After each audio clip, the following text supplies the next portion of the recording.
We're closed. From It Stings, a collection of prose and poetry by Miles Binding. Coming to Amazon on March 10th, 2021. Narrated by the author. The Windy Valley Town Mall in Windy Valley, Wisconsin, was the largest building in the entire county.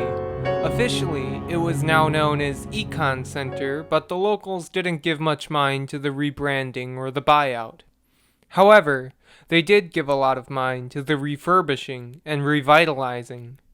The mall had been dying for years. Most big brands had pulled out before their stores went bankrupt, and the few smaller businesses that remained were considered unwise for trying to stick it out. Until Econ Center came in, all that was left was a run-down fast food place, a decaying play area for kids, a Santa Claus played by a working actor with a dubious background, scattered clothing shops here and there, a used bookstore, and a couple of local jewelry places that were frequented only in February or by the occasional man about to pop the big question. All in all, it had been like a ghost town or a rundown castle, once magnificent and booming with activity, now desolate and depressed. Eventually, it boasted only the occasional customer and shopkeeper rolling through like the proverbial tumbleweed, but then it was sold, and things took a turn. Immediately, construction began, and numerous brands were persuaded by the wily and charming head of operations, the project manager, later shopping center manager, Ryan Gregson, to return and set up shop.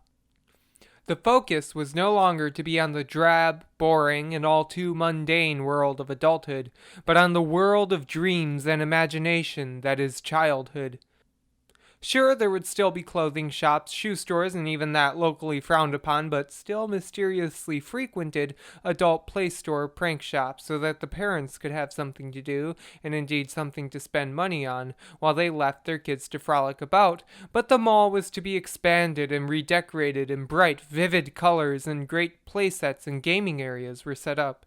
There were elaborate jungle gyms, ball pits, playgrounds, high-tech interactive games, slides, trampolines and jumping stations, big maze-like climbing structures which were furnished with slides all around, and a movie theater.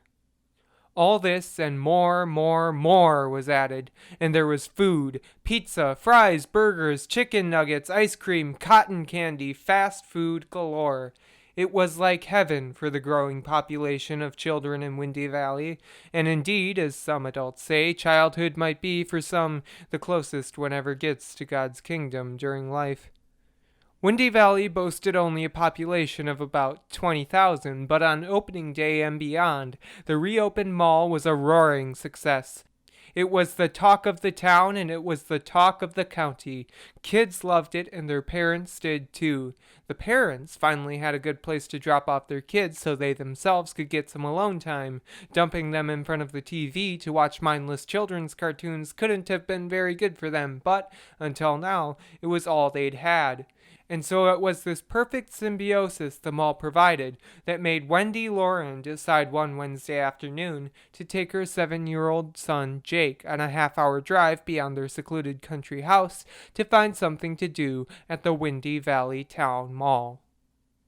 Jake was very, very excited. They'd been doing nothing all that hot June day but watching old reruns on TV and trying their best to evade the heat seeping through the walls, but to little avail.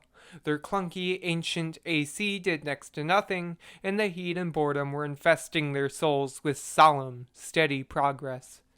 Then, out of nowhere, Mommy appeared to have been struck by a sudden idea. Jake was desperately curious to know what it was. He didn't have long to wonder, though, because she quickly went to the study where she kept her stash of petty cash, and then returned with the question she already knew the answer to. Who wants to go to the mall? Jake jumped up and down. I do! I want to go! Please, please, please! He did not seem to realize his mother didn't need much convincing, but he persisted with the ardor of a passionate law student. Let's, Mom, let's! We can get ice cream and sandwiches, and I can go to the ball pit, he said, tugging at her skirt. Wendy had been a bit sick of the child a few minutes ago, but seeing him jump up and down with simultaneous joy and anxiety made her smile and laugh maternally. Go put your shoes on. You know how to do that real well now. I'll go fire up the car. Jake made a beeline for the entrance and began lacing up. It still took a couple of minutes, but he knew how to finish the job. Then he rushed into the back of the old station wagon to be buckled into the car seat, and they were off. The AC in the car was a bit rusty too, but it did the job far better than the one in the house. So much so that Jake wondered why they didn't spend their days in the car during the summer. Unbeknownst to him, Wendy was thinking the same thing, but in a joking way. Like mother, like son. Half an hour later, the great fortress of purple and light beige outer walls came into view. It was lined with turrets, which were topped by flags of gold and violet. The place stretched about for hundreds of thousands of square feet, and stood tall and grand in the perfect blue sky with the sparse, fluffy clouds. Toward the middle, a great glass pyramid of a skylight sat over an atrium. The entrance was packed with a great horde of kids and adults, which, mixed with the architecture and scale of the place, made it look like some sort of bastardized medieval siege. Wendy found a spot toward the back of the parking lot, and once she was out of the car, she had to tell Jake loudly to wait up as he rushed ahead to the pearly gates. Despite the crowd, they got through the doors in rather a short time, as if the mall swept them in with a deep inward breath. They were swallowed inside, and Wendy told Jake to stay in the play area, which was the entire main corridor stretching from one end of the mall to the other, while she did some shopping. Jake watched her disappear into the throng with a twinge of fright, but it dispersed when he turned back to the playground and rushed in to revel in the attractions. The whole place smelled of that gruesome and unnatural scent that plagues most children's places, a scent of some sort of cleaner mixed with the billions of germs spread by kids. But Jake hardly heeded it. There was just too much to do, too much to be stimulated by, to be overcome by. He rushed down great slides, played incoherent games no adult could ever begin to understand with various foam toys and structures, climbed the castles and the jungle gyms, and had various interactions with the other children. He played a video game his mom would never approve of in a million years, casting furtive glances over his shoulder to make sure she didn't see. He used a quarter his mom gave him to buy a couple pieces of candy from the little dispensers scattered about the place, and he swung on the swings and jumped on the trampoline. 2 hours on his own. 2 hours to bask in a tiny, tiny taste of independence. He met a little girl named Mabel, and she said to him, "Do you want to play house?" He said he did, so she led him to a playhouse that looked like something that might belong in someone's backyard. "Okay, I'm the mommy and you're the daddy," she informed him wisely. He nodded without a word. He was a quiet boy, and other kids always led games. She produced a baby doll and said, "This is our baby. I'm going to take care of him, so you go out and come back home." "Okay," he said. "Well, what are you waiting for? Go!" He didn't much care for her snippiness, but he did impress the matter and walked out the door. He returned a moment later. "Hi, honey, I'm home," he mumbled. "No, no," she scowled. "That's not how my daddy says it. He says it big and loud. Say it like your daddy says it." Jake didn't have a daddy, so he hardly knew how he was supposed to do that, but he decided he would try on the manliest voice he could muster.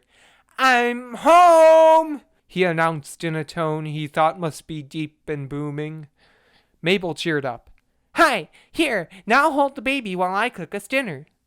Jake thought that line didn't much sound like something a real adult would say, but he decided not to start an argument. He didn't like it when adults argued. Bad things happened when they did that. She got out a toy frying pan and some fake food and began to make cooking sound effects while he held the baby. Then suddenly she spun around, tore the baby out of his arms, and threw it out the window. He was aghast, but she quickly explained. "Oh no, the boogeyman stole our baby. I have to go get her." "I thought our baby was a boy." "She's not. Why would she be a boy?" "Because the baby looks like it." "Well, she's a girl." "Okay. Go get her from the boogeyman." Jake was beginning to be fully immersed in the game now. He rushed out of the playhouse and toward the boogeyman, who gripped the baby and laughed mercilessly at Jake. Jake tackled him, and he and the horrible creature began a wrestling match. The boogeyman started to overpower him, but then Jake saw a sword lying a few feet away. He met Mabel's eyes and saw that she'd thrown it. He reached for it and swung it upwards just as the boogeyman was about to deliver a fatal blow. The boogeyman screamed, choked, and then went down on his knees. He begged for his life. He begged for forgiveness, but he'd taken Jake's child. There would be no mercy. Because last time, he'd seen no mercy either. He sliced off the boogeyman's head with brutal force and a cold glare. He picked up the baby and trudged solemnly back home. "Oh, husband, you saved him," Mabel said. Again, Jake didn't think she was very good in the dialogue department. She hugged him and planted a kiss on his cheek. "Don't like that," Jake thought, instinctually shoving her away. "Why did you do that?" she demanded, her joyful countenance turning sour and resentful. "Don't kiss me." "But I'm your wife. I have to kiss you." "No, you don't, because I don't like it." "But that's not fair. My mommy and daddy always kiss." The spot on his cheek where her lips had touched felt wet and gross, like she'd branded him, but without fire. "We don't have to."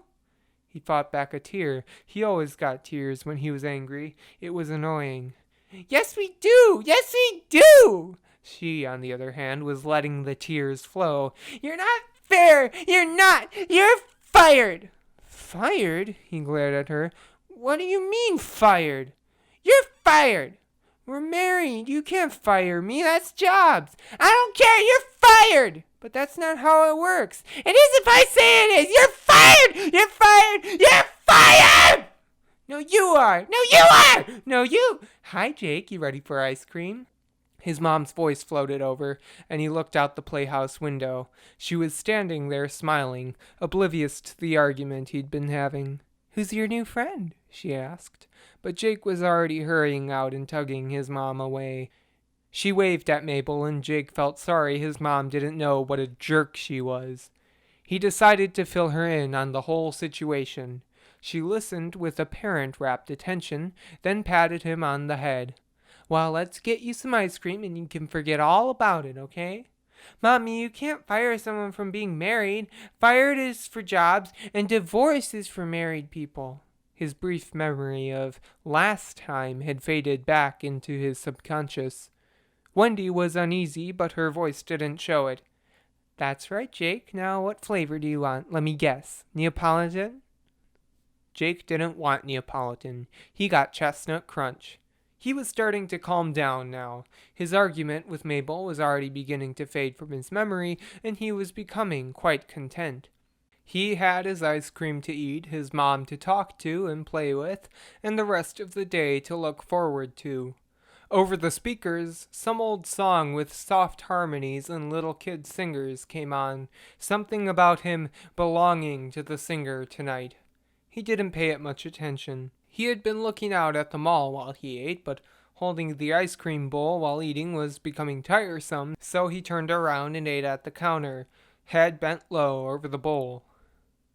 "Maybe I'll go to the ball pit," he thought, and as he did, he had a strange and incredibly random image cross his mind. A man, tall and thin, with black hair, who looked vaguely familiar, beckoned Jake into the ball pit. Jake felt he trusted the man, and he also felt the need to rush into the pit with him, so he charged down the mall, the faces and the objects around him becoming a blur. He leapt in, and the man smiled, sinking lower. Jake dove and swam through the colorful orbs toward him. Only the man was Mabel now, and she gave him the man's smile. Jake was obedient. He went over to Mabel, and once again she gave him a kiss. "Don't like that," he thought again, and he shook himself from the daydream. The ice cream dish was almost empty. The ball pit didn't seem like such a good idea anymore. Maybe he'd try out that big slide at the other end, or maybe he'd be asked to join a game of ball by the boys rushing around on the other side of the corridor. The soft old song came to an end. He was suddenly filled with a very adult-like sense of appreciation for all the options he had. He became extremely joyful. "Mom, I sure am glad you took me here today." She didn't seem to have heard him, but sometimes moms were like that, and Jake knew that very well. He scraped up the last of the ice cream. "Damn," he thought, "wish I had more." Jake didn't know where he'd learned the word damn, but he knew it.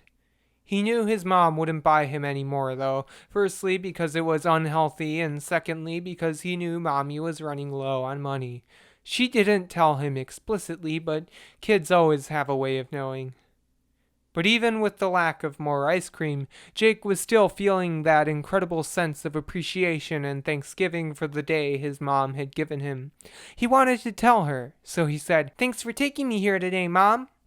He turned, but she wasn't there. All at once, Jake became aware that everything had gone quiet. Even the music had stopped. "Mom?" He looked around. She wasn't there, nor was anybody else. The mall was empty. Then a cool female voice came over the intercom. "The Econ Center is now closing. Please gather your children. Children, follow your parents outside." "Mom?" He noticed that the windows had been covered by thick black shades, like ones he'd seen outside stores that were closed. "Mom? We should go. The mall is closed," he said. Maybe she was right by him. Maybe she could still hear him. She just didn't realize that the store was closing because getting lost was Jake's biggest fear, and he couldn't be lost. No, that was impossible. He'd had some close calls before, but she hadn't left him, had she? No, he wasn't lost. He was just... But where was she? "The Econ Center is now closed. Please leave the building now." Maybe she was waiting outside. He rushed to the front doors, becoming aware of a tingle going down his spine that felt half in the real world and half in his head. He got to the doors and pulled. They didn't budge. He rapped on the thick black shade covering the glass. "I'm still... Ow!" A sharp pain against his knuckles. His right hand stopped tapping the shade, and he looked at his fingers. Blood was oozing out as if the soft shade had suddenly become sharp. Shark skin, he thought, recalling something he'd read in a kid's science book.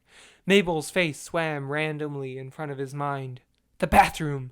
A ray of hope shot into him. Yes, that was it. His mom had probably just gone to the bathroom for an unusually long period of time. He charged back up the mall and went down the short, white-tiled hallway to the right. He turned right to the ladies' room and yelled, "Mom, the store is closed! We gotta leave!" His voice reverberated off the tiles, going back and forth and coming back to him. There were 4 stalls. He knocked on the first one. "Mommy, are you in there?" No answer. Second stall. "Mom?" Third. "Mom, we gotta go!" The 4th stall was bigger than the others. It had a little symbol on it that Jake recognized to mean it was for disabled people. He hesitated. Something inside him was telling him not to knock. Why shouldn't he? What if Mom was in there? They needed to go. Then he heard a soft porcelain click of the lid against the seat. That's not my mom. He ran out of the bathroom as fast as he could and didn't look back when he heard what sounded like the stall door opening behind him. He went down the white-tiled corridor and back into the main stretch of the mall. All the shops had been closed. Silver grills covered their entrances and windows. "Mom!" he called out. Still no answer. He felt small in this expansive, great hall. There were a couple cracks and knocks from deep within the building. If his mom was here, he would have put them off as nothing but what she called house-settling noises, or things falling because of gravity. But now they sounded like the distant movements of some apparition from the spirit world, the magical world from fairy tales, a world neither his mom nor any adult had any control over. There are other bathrooms here, Jake thought, but he really didn't want to go into any of them right now. That spine-tingling sensation again, half in the real world, half in his mind. A thought he tried to shove away, but couldn't. I'm being watched. There was a big staircase about 100 feet ahead of him. It went to the balcony that wrapped around the whole main area and led into the rest of the second floor. If you went there, maybe he could find his mom. You could take the elevator. It's just to your right. Bad idea. Very bad idea. Very, very bad idea. Very, very... Okay, son, I get it. He ran for the stairs. The Econ Center is now closed. Please exit the building. Did the voice sound a little pushier now? A little less kind and oozing with customer service? A little frustrated? He charged up the stairs 2 at a time. A few tears were staining his face. He went to the top and looked out from the balcony. The mall was dark from the shades, illuminated only by a few rays of sunlight issuing through cracks in the windows and from the atrium's big glass pyramid. But even that had metal beams under it that blocked some of the sunlight, casting long shadows onto the laminated floor. No one was anywhere. No mom, no workers, not even a janitor. The play structures loomed dark and abandoned overall. Mom! His shout echoed wide, but the echo only made his voice sound smaller. Then suddenly, the music came back on. The same soft and tinkling song from before about belonging. It was cracklier this time, like the speakers were a little old and broken. It echoed through the empty mall, sounding tinny and far away, like mall music always does. The shadows were spreading. The sun must be setting soon. Yes, and tonight, you will belong to me. Jake began to cry as he gazed over the empty castle before him. Not just the little panicky tears from before. This was a proper cry. The hope was seeping out, and the dread was fading in. He didn't cover his face, just stared out, gripping the wood-topped glass banister. The Econ Center is now closed. Please exit the building. Jake stood over the expanse, crying for a very long time. He didn't know what on earth he was to do.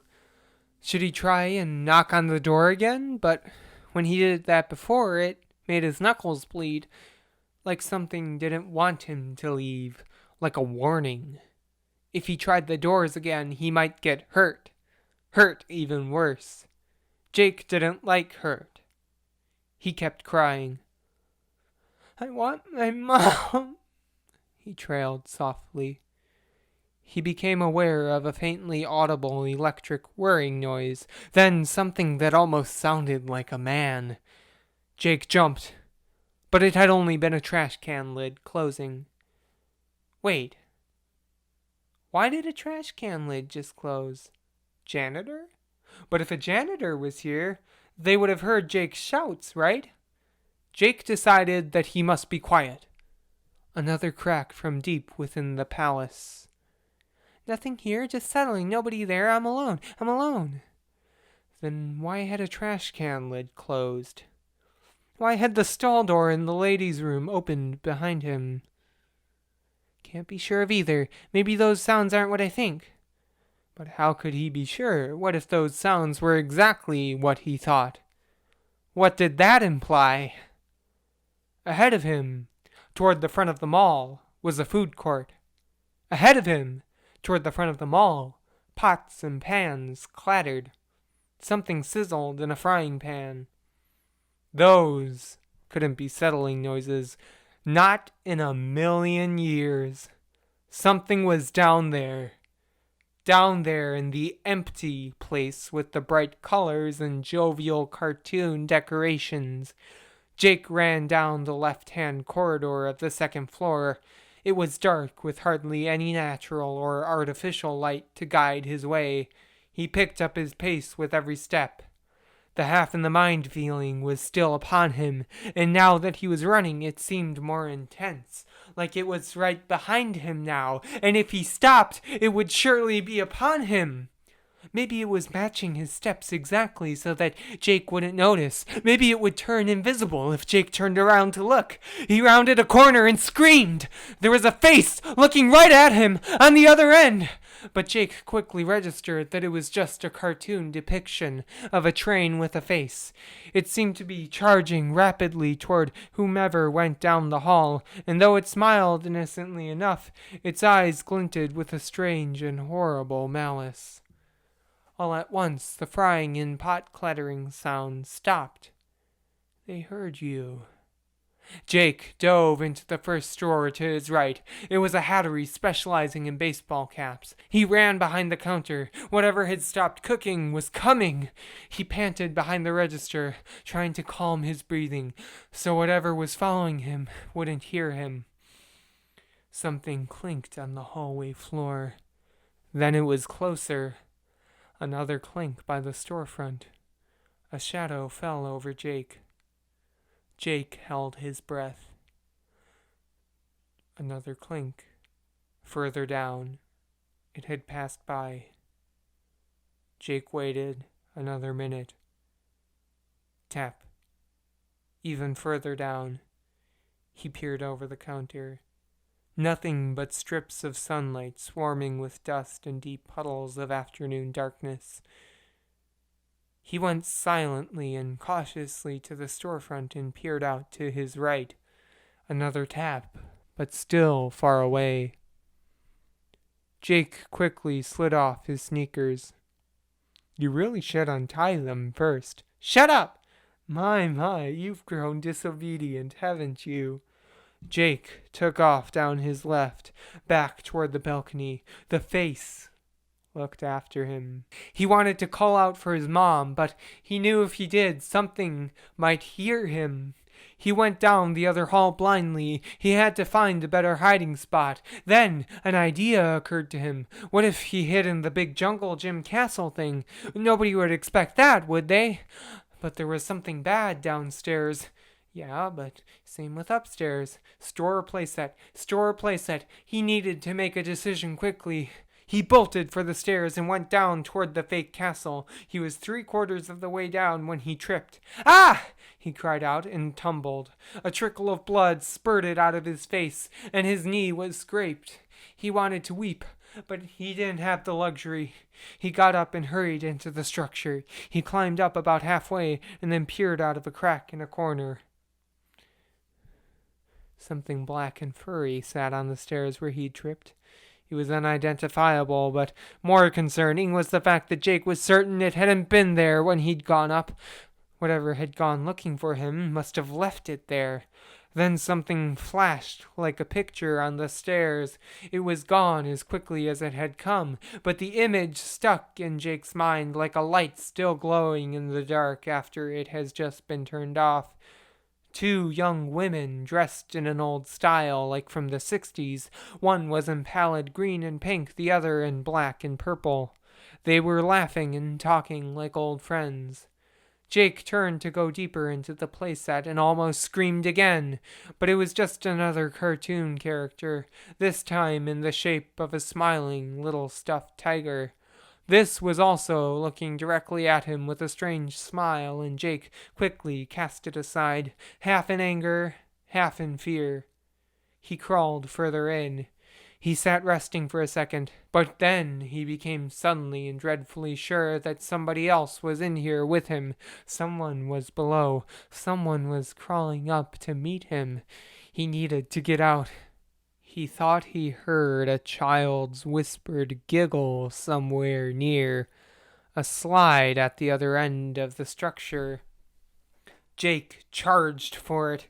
He clambered in and shot down, forgetting his usual fear of long tunneled slides. He reached the bottom, looked around, then ran for it. He didn't know exactly where he was heading, but he knew he had to keep going. Somehow, he ended up back on the second floor. More taps and cracks were emanating from within the bowels of the building. The cool female voice rang out again. "We're closed. Please leave." He found a stairwell and hurried up it. The ceiling above the twisting stairs was made of glass, but it was getting late and the sun painted it in shades of dark ochre. He reached the top and tried the doorknob. He would be on the roof, but that was better than being inside. The door didn't budge. Jake thought he heard something on the stairs below and pulled harder, more desperately. The door bucked toward him an inch, still not opening, but enough to send Jake stumbling back in shock. He tripped and tumbled down several steps to the landing below. Tears and pain flooded his world for a moment. Then another tap came from below, and he stifled his crying. "Man up." "I am. Don't be a pussy." "I'm not a cat." "That's not what that means." "I want to go home. You belong to me tonight." The dying sunlight hit his fearful face and made it red. "The Econ Center is now closing. Please gather your children. Children, follow your parents outside." It was as if the light was made of blood. Jake rushed down to the next landing. Another door, this one, opened, the parking garage, but it was the kind embedded deep into its building, with no openings to the outside. Jake's footsteps echoed loudly as he ran through. The shadows were long and there were no cars. "Is that a person behind that corner? Run! Run!"